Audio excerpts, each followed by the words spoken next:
good morning, and thank you all for joining us at our congressional briefing here on Capitol Hill. And we are in the I want to last name correctly. Camac. Yes, ma'am. Camac. Yes. Hello, good morning, everyone, and greetings from Washington, D.C., here at the Cannon Building. And I am with the wonderful Congresswoman Camac from Florida. We are going to kind of change up the agenda a little bit because, of course, we want to respect the Congresswoman's time and energy and just the effort to be here. We're very thankful. The reason we are here, I want to make sure that we stay on track. The reason we are here because officially the U.S. Senate and Congresswoman just advised, she was one of the main signers on that bill, right? That was your bill? She officially gave us our day. She was one of the main supporters or sponsors for National Women in Agriculture Day, which actually, it was Saturday, the 21st. So that's the reason we decided to come back to Washington, D.C., because our current bill that was pending in the old administration entitled Empowerment Women in Agriculture Act. That was being sponsored by the Congresswoman Sheila McCormick. But we are so thankful that we have a women leader, Congresswoman Camac, here with us, that hopefully we can make the bill bipartisan. Yesterday, we met with Senator Guzman over in his office. Of course, he was very welcoming and also interested in helping get this legislation across. Given the information and the time that we are in, we are not able to put in DEI language, and we wanted to respect that with our new administration. So that's what this event is also highlighting. And as soon as Congresswoman McCormick's office gets here, they will give you the specifics on the bill. But I want to thank you for taking the time, Congresswoman, just to be with us and be a female leader to help stand up and make sure we have a place at the table, especially women, what we're doing across the nation, but most importantly in your state from Florida. You have some great leaders from Florida, and now I'm going to give it to our wonderful Ms. McCormick. We got to switch mics. Hold on one second. We were joking that women, we just make it work, and we're making it work. But it's so lovely to be with you this morning. Let me make sure I got this up that way. So lovely to be with you all this morning. I'm Congresswoman Kat Camac, representing the great state of Florida. And I just want to highlight the importance today of women in agriculture. As the only representative in both the House and the Senate for Florida agriculture, it is a pretty heavy lift. And when you talk about Florida specifically, we produce over 300 specialty crops. We are a massive cow-calf state. And I know when people think of Florida, they think of palm trees and beaches. And it's around spring break right now. So, of course, you've seen the images all over the news about Daytona Beach and all the beaches, candidly. But we are a massive, massive ag state. In fact, agriculture is the number 2 driver of our state's economy. Oh, really? Yeah. And as the 3rd largest state in the union, that's a massive, huge, right? It's huge. And so as I have traveled the state and really the country, the thing that always strikes me is the amount of women who are actively engaged in either running, owning, and operating these different operations, whether they're in ranching or farming. And it always is really concerning to me about the comments I hear from women of, I don't know if my children are going to be able to do this. And so our fight here on Capitol Hill has been really to protect agriculture for the next generation, because food security is national security. And we as women are such a big part of the American story and such a big part of these operations that provide that national security and our food security. And so I'm really excited about the Farm Bill that we just advanced through committee. There's a tremendous amount of policies that I think are good government, really getting government out of the way so that our producers can do what they do best. And there's a saying, and I'm sure you're familiar with it, as so many people are: if you want something done, ask a busy person. If you want something done right, ask a busy woman. And so when we talk about streamlining and some of the good government efforts that we've undertaken, you ask a busy woman, hey, talk to your FSA office, talk to the RMA office, here's this program, here's that program. And it's kind of a big red tape jumbled mess. Our goal is to make it so that it's a one-stop shop, so that the resources that folks need in order to be successful are there in a way that's attainable. And so there's just so many good things within the Farm Bill that I'm excited for folks to hear about. And I'm just so grateful for the efforts that you all are doing to champion women in agriculture. As the good doctor mentioned, we were the leaders of the International Women in Agriculture resolution, celebrating all of the amazing women who really produce. They really produce and put 3 square meals on the table every single day. And we were really grateful to lead that initiative. Shout out to my House co-sponsor, Representative Angie Craig, and she was my Democrat co-lead on that. And we're just so grateful for all of the efforts of all of our amazing women legislators here on the Hill to support agriculture. Thank you so much, Congresswoman. She said it best, you guys. You had it. If you want something done, have a woman do it. Yes. And as we say, and literally and figuratively, no women, no farmers, no food. Absolutely. And that's like our whole punchline right now, especially in this year, because this year was declared the year of the International Farm Woman, woman farmer. I'm sorry, I'm misstating that quote, by the United Nations. So we use this year, actually, we are in on a state level during the shutdown, the federal shutdown. We decided, and this team that you're seeing here, they are designated as our state directors to help the women that are chapter leaders throughout the country. Mm-hmm. So they are taxied to make sure all the paperwork is done while the women continue their work. They're doing great work in the community, from farmers markets, community gardens. In your state, we have our infamous leader that has an orchard. One of our board members, he actually does the farm to school, and inside the schools doing all the actual different tower growing, aquaponics, just whatever. Yeah. Regenerative ag, especially, is one of the main things that Mr. Palmer does, and Ann helps assist him.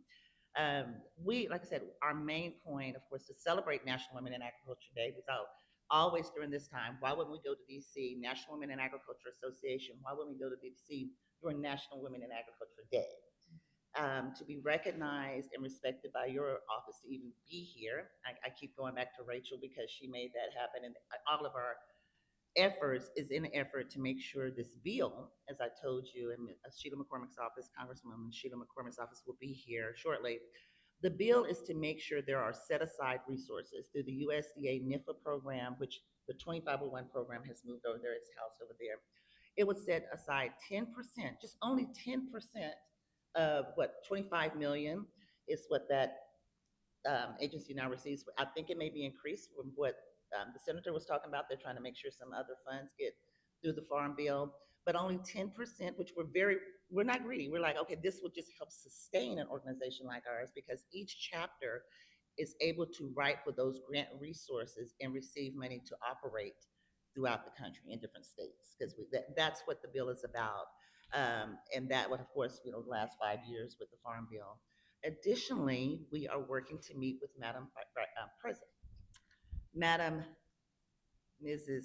Trump. I don't know who I'm going to. Flotus. The Flotus. There you go. The best. Flotus. The reason we want to do that, because on our 21 state initiative, we are trying to open up the Sustainable Science Academy, which is an agriculture childcare with a maternity center in it. Mm-hmm.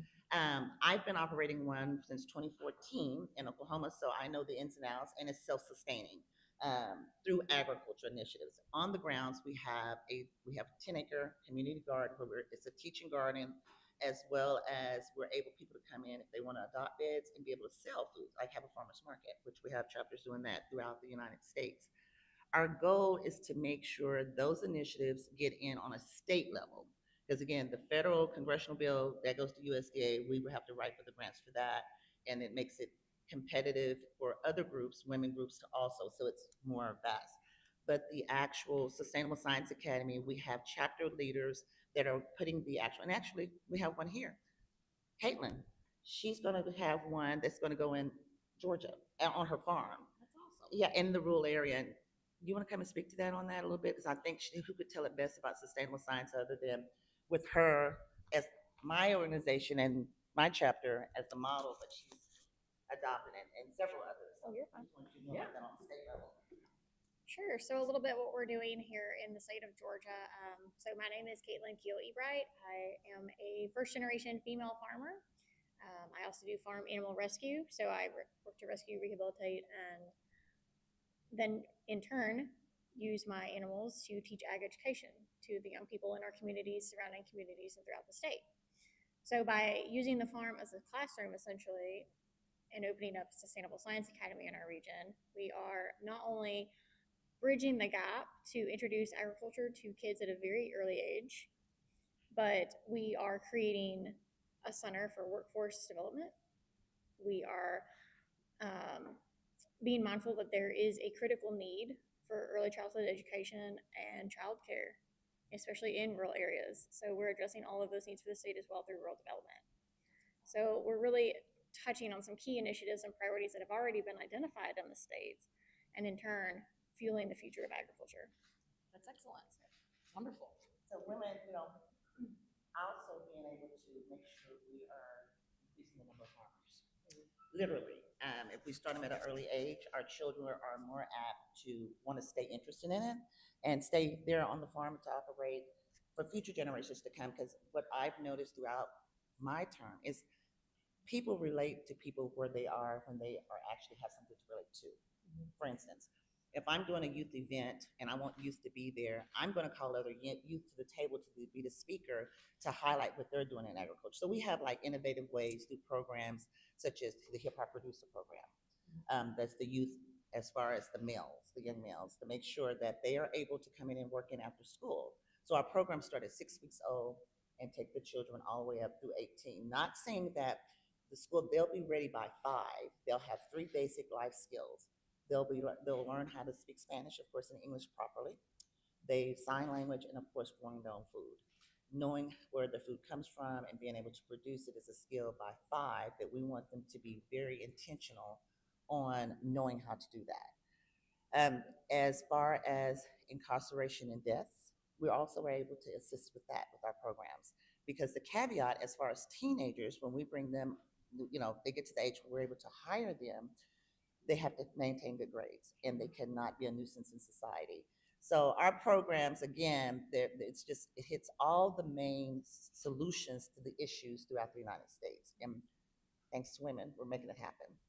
And to leaders like you that believe in supporting us. We want to again give you the opportunity if you want to have some closing remarks as far as you think you might be interested in supporting our bill to make it bipartisan. Of course, you'll get a copy of it immediately from Congresswoman Ward's office, but there are others from Illinois. But the bipartisan piece is so important, as you know, to get something done, and especially in this environment because there's no funding out there. Literally, the USDA have not put out any funding for organizations like ours that we usually operate on. So I'm having to go get loans to keep us operating and keep these people employed. And with this set aside, it'll be an opportunity that we didn't get under DEI anyway, which is interesting. And that's something to have a sidebar on that the president is going to be very interested with the first lady also bringing in her initiative for young children, because that's her as far as technology. We want to put the ag tech with young children with us. So we're on top of it. And luckily, our great leader from Arkansas, Amber, she's connected with, able to hopefully get us to have that meeting, and we would like for you to be by our side. By our side as a leader, we want to build this coalition of leaders, female leaders, that are able to make things happen that should have happened a long time ago. And I want to thank you just to close out. Thank you. Well, and I know we're getting the wrap up signal very aggressively. So I just want to say thank you all so much for everything that you're doing to support women in agriculture and making the journey to the Hill. I'm one of those crazy people who I read every bill before I actually sign on to it. So unfortunately, I can't give you any commitments today, but we were so proud to, again, like I said, lead the resolution on supporting and designating women in agriculture, and having a day set aside to really recognize the contributions that so many amazing women have given. And you guys touched on so many amazing programs and so many needs in our community. I mean, I think of one of the bills that we have worked tirelessly on called the FFA Act, the Farmers Feeding Americans, which would tie American production to the EBT and SNAP programs, the nutritional programs. because I believe if there is an American taxpayer paying for it, it should be an American product that they're consuming. And the early results of some of the economic impact studies have shown that that would address many of the food deserts that we have, and it would shorten the food miles. It would do a tremendous amount in giving lifelines to our producers. And so we're very excited about all of the initiatives that are being undertaken to really focus on the producer, particularly the smaller producer. So yeah, we're so grateful. Thank you all so much for your time. And I know we keep getting the wrap up signal. So thank you all so much. Thank you. I really, again, I appreciate you, and I really think that just you being here is hopefully hope enough for our actual chapter leaders that out there that are not able to be with us as a result of different funding not being available. That they see that we are sincere and that we have a leader like you by our side. Hopefully, that will support the bill. The bill again is very straightforward. What we'll be doing because the resources has to come from you all, allocated to the USDA, and then we have to each chapter. But we made it very specific to make sure that our work does not go in vain. I can see how important this is. You know, like you have to be around 15 plus years, have 40 plus chapters, because we want to make sure that the funding is spread out throughout the country, and the fund for women farmers and just all farmers, because as you can see, we have males also. And I hate to always say no, but we have the wonderful farm fighter from Louisiana, and we're so grateful for him. That's her fiance. Thank you so much for having me. You're welcome. Thank you. Thank you, guys.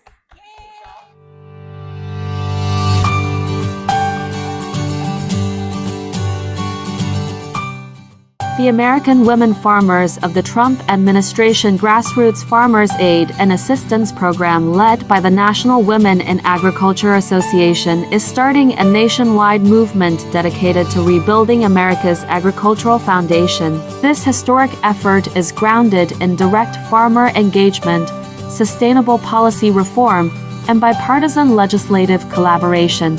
Advisory and leadership teams are uniting across the country to advance this mission. Women farmers and agribusiness leaders are traveling to 15 states, meeting with legislators, governors, and community partners to introduce the Sustainable Farmers Aid and Assistance Program, a bold, farmer-driven solution delivering the critical resources our farmers urgently need. This grassroots delegation is urgently requesting a meeting with President Donald Trump and White House leadership. They are bringing forward proven, farmer-led solutions to confront America's agricultural and food security challenges, issues overlooked or mishandled by prior administrations. Unlike previous leadership that relied on disconnected day-based funding models, the Trump administration, alongside allies such as former Republican chairman of the House Agriculture Committee Honorable Mike Conaway, has shown true commitment to helping farmers, feeding families, and rebuilding America's economy. This national program goes far beyond agriculture. Its mission includes saving lives by preventing unnecessary incarceration and early deaths through agricultural career pathways and rehabilitation programs, rebuilding communities through agribusiness development and educational partnerships, empowering the next generation to serve America in meaningful, productive, and patriotic ways. Together, these women farmers represent the heart of American resilience. They are advancing transformative policies and partnerships that unite faith, freedom, and farming, securing our nation's future, strengthening our economy, and addressing critical tariff and trade issues affecting American producers. This movement is underway, and the future of American agriculture is being rebuilt by the hands of women.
I fully support the important work that the National Women in Agriculture Association has been doing for all these years.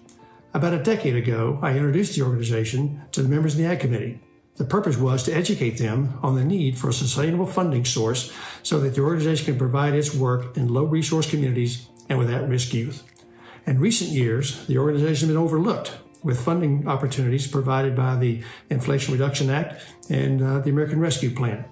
These missed opportunities means that the historical inequities in farming have not been able to be addressed. Let us remember that this is not a fight necessarily about Black women in agriculture. This is a fight for the values that are built our nation.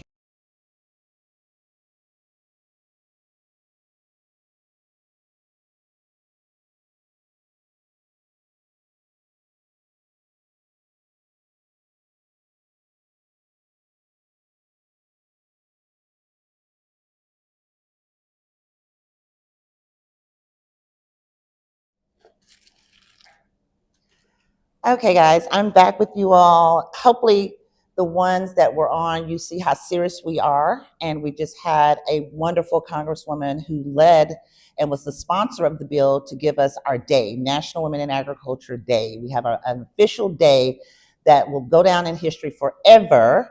That set aside day was March 21st. Most of you have a copy of the bill, of the resolution that was done. I've sent you the links. But also this Congresswoman that came could also, she's a Republican, so that's the bipartisan support for our bill that we needed. And you see how passionate she is. So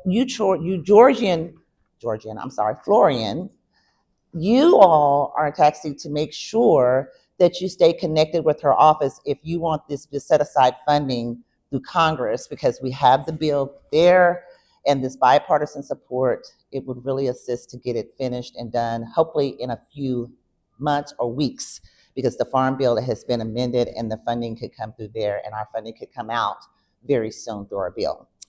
So just that highlight, but I have to bring on, and it would behoove me not to actually introduce our board members.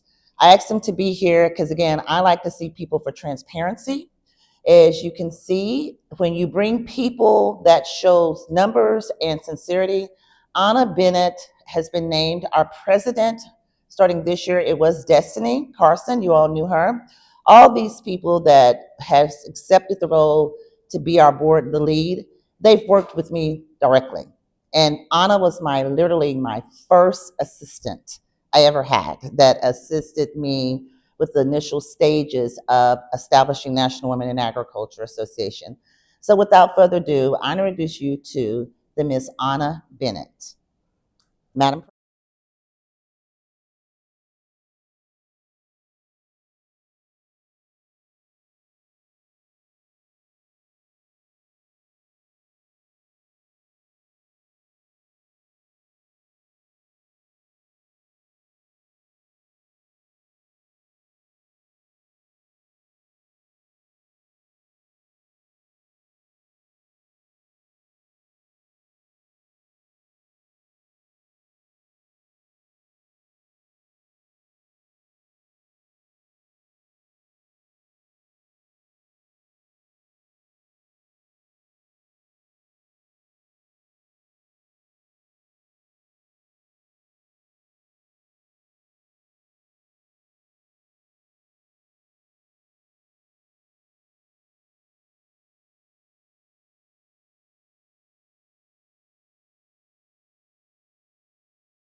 Across America, farms are disappearing.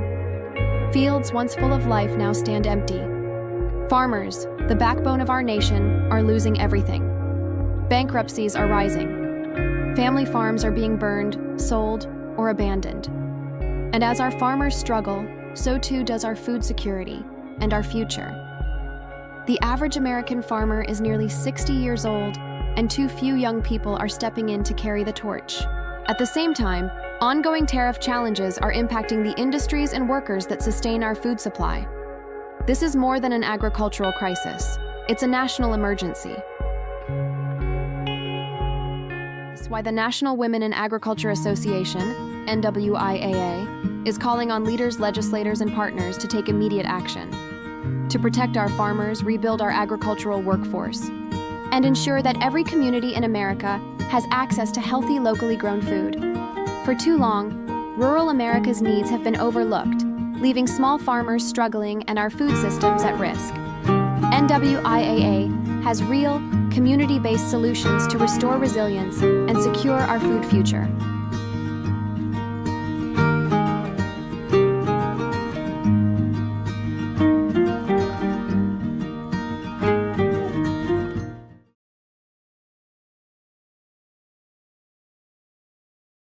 I fully support the important work that the National Women I'm in Agriculture Arkansas Lieutenant Association Governor has been Leslie doing for all Rutledge. these years. And hello About a to decade everyone ago, I introduced attending the organization National to Women members of in the Academy. Agriculture The purpose was to Congressional educate Meeting. them I on wish the I could be need there for with you all sustainable in funding person, source so but that the alas, I organization cannot. could provide its work That in being low-resource said, communities ladies and and without friends of youth. agriculture, In thank you recent for all of years, your the hard work. organization Thank you to overlooked Director with Steele funding for putting on an opportunities incredible provided by the meeting. Inflation Reduction Act I recall when and, I the first American ran Rescue Plan. for Attorney These General, missed where I was opportunities elected means Attorney that the General back in historical inequities in 2014, people would farming, ask me, they would have not say, been able to be are you addressed. tough enough to Let be us the remember Attorney that this is General? not a fight And I would just necessarily laugh about and black tell women in them, agriculture. if a girl can get This through is a junior fight for high, the she can do values that have built our absolutely nation. anything. And I feel the same way about women in agriculture. I know that you ladies are leaders, not just in your business, in your family, but also in your community and state. Because those of us in agriculture know that so much of what we work with is out of our hands. We still have to be smart. We have to be flexible. We have to make sure that our business plans, our operations go with whatever the commodity prices might be. We don't get to choose the weather. We simply have to get on our knees and pray to God that the weather cooperates with our business plan. We know a lot about praying to God here in Arkansas. My good friend Sarah Sanders and I, who's the governor of Arkansas, we lead not just by knowledge and having great people around us, but most importantly, Governor Sanders and I lead by our faith. And I think that's important as we look to things such as agriculture, that we lead through our faith. It's an honor to be the Lieutenant Governor of Arkansas, to come from a farm family. My husband and I have a row crop farm. We have a timber farm. We know what it's like, and we appreciate the advocates there in the room, those in Arkansas. A huge thank you to our wonderful president, President Donald J. Trump, and to our USDA Secretary, Brooke Rollins. We could not have a stronger female advocate leading the USDA than Brooke Rollins, someone who knows from her entire life experience what it means to be a farm family. So Secretary Rollins, thank you. And thank you to all the congressional leaders and to everyone in the room for your work on agriculture. God bless each and every one of you, and God bless the United States of America.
over this. Hold on, guys. It's like tech.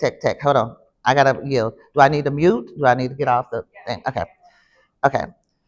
So, hello first. Let me give my proper hellos. How you doing? Good to see you. Likewise. So, this is someone new. I haven't met him. Hi, Mason. That's your. Oh, okay. You're from the district. Okay, you're from Florida. Okay, well, welcome. You just missed our Florida congressional leader. What was her name? Yeah, and hopefully we're gonna get her bipartisan support. And we met with Guzman.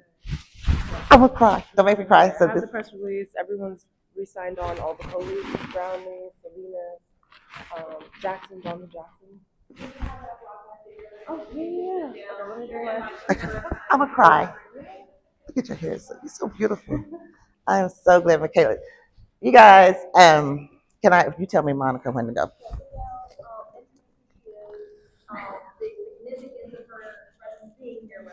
Mm.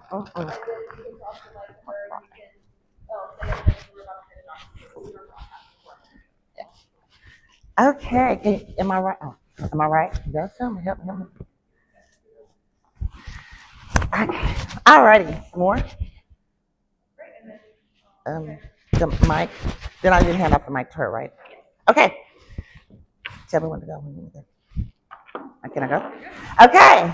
We are back, you all. I'm so excited because you guys know I'm like a true female. When I say true female, I get really emotional because I am very passionate about the work. It's been a long journey. I am so thankful that I'm here. This is the chair, not the chairman, the sponsor, the main sponsor of our bill, Empowerment Women in Agriculture Act. They introduced it last.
I'm spiritual, how God works.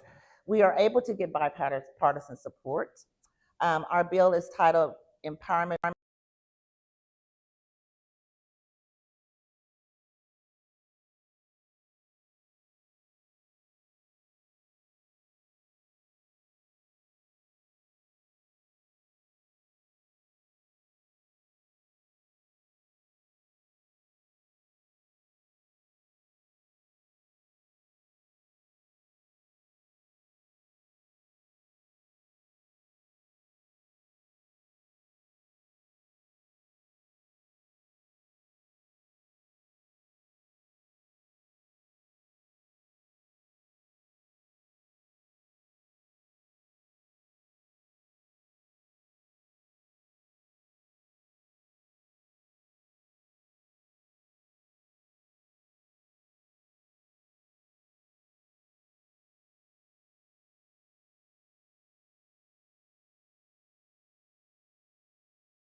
again, Congresswoman McCormick to come forward and say we're going to take it further and keep pushing.